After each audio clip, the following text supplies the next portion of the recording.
Well, you spoke several times before about ideological subversion. That is a phrase that I'm afraid some Americans don't fully understand.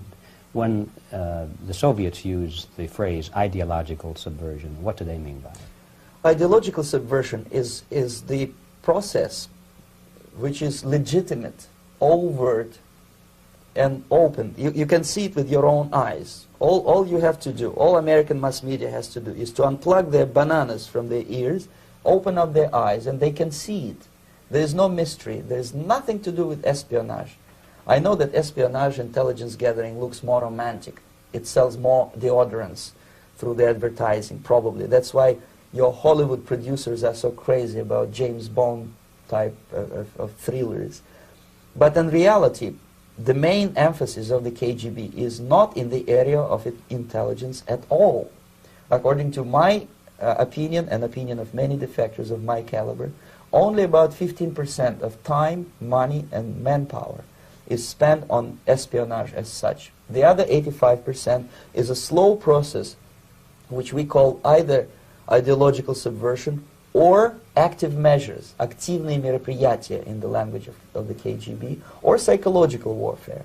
What it basically means is to change the perception of reality of every American to such an extent that despite of the abundance of information, no one is able to come to sensible conclusions in the interests of defending themselves, their families, their community, and their country. It's a great brainwashing process which goes very slow, and it's divided in 4 basic stages. The first one being demoralization. It takes from 15 to 20 years to demoralize a nation. Why that many years?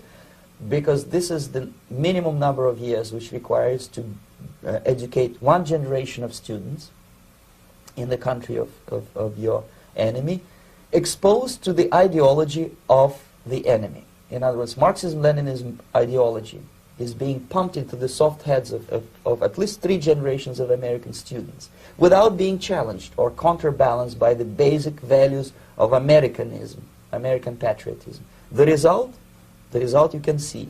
Most of the people who graduated in the 60s, dropouts or half-baked intellectuals, are now occupying the positions of power in the government, civil service, business, mass media, educational system. You are stuck with them.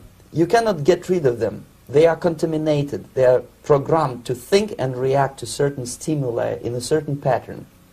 You cannot change their mind, even if you expose them to authentic information, even if you prove that white is white and black is black, you still cannot change the basic perception and the logic of behavior. In other words, these people, the process of demoralization is complete and irreversible. To get rid society of these people, you need another 20 or 15 years to educate a new generation of patriotically minded and common sense people who would be acting in favor and in the interests of the United States society. And yet these people who've been programmed and, as you say, in place, and Yes. who are favorable to an opening with the Soviet concept, these are the very people who would be marked for extermination in this country? Most of them, yes. Simply because the psychological shock when they will see in future what the beautiful society of equality and social justice means in practice, obviously they will revolt. They will be very unhappy, frustrated people. And the Marxist-Leninist regime does not tolerate these people. Obviously they will join the links of dissenters, dissidents. Unlike in present United States, there will be no place for dissent in future Marxist-Leninist America. Here you can get popular like Daniel Ellsberg and filthy rich like Jane Fonda for being dissident, for criticizing your Pentagon. In future, these people will be simply squashed like cockroaches. Nobody is going to pay them nothing for their beautiful, noble ideas of equality. This they don't understand, and it will be a greatest shock for them, of course. The demoralization process in the United States is basically completed already. For the last 25 years, actually it's overfulfilled, because demoralization now reaches such areas where previously not even Comrade Andropov and all his experts would even dream of such a tremendous success. Most of it is done by Americans to Americans, thanks to lack of moral standards. As I mentioned before, exposure to true information does not matter anymore. A person who was demoralized is unable to assess true information. The facts tell nothing to him.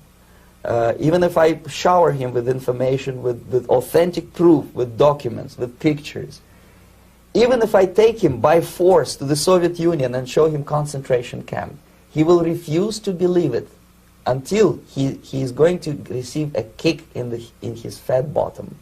When a military boot crashes his, then he will understand, but not before that. That's the tragic of the situation of demoralization. So basically America is stuck with demoralization, and unless, even if you start right now, here, this minute, you start educating new generation of Americans, it will still take you 15 to 20 years to turn the tide of ideological perception of reality back to normalcy and patriotism. The next stage is destabilization. This time, subverter does not care about your ideas and the patterns of your consumption. Whether you eat junk food and get fat and flabby, it doesn't matter anymore. This time, and it takes only from 2 to 5 years to destabilize a nation, what matters is essentials: economy, foreign relations, defense systems.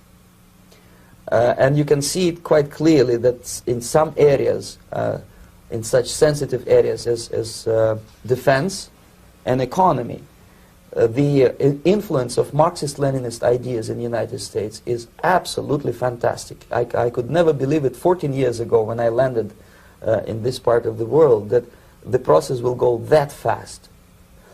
The next stage, of course, is crisis. It may take only up to 6 weeks to bring a country to the verge of crisis. You can see it in Central America now.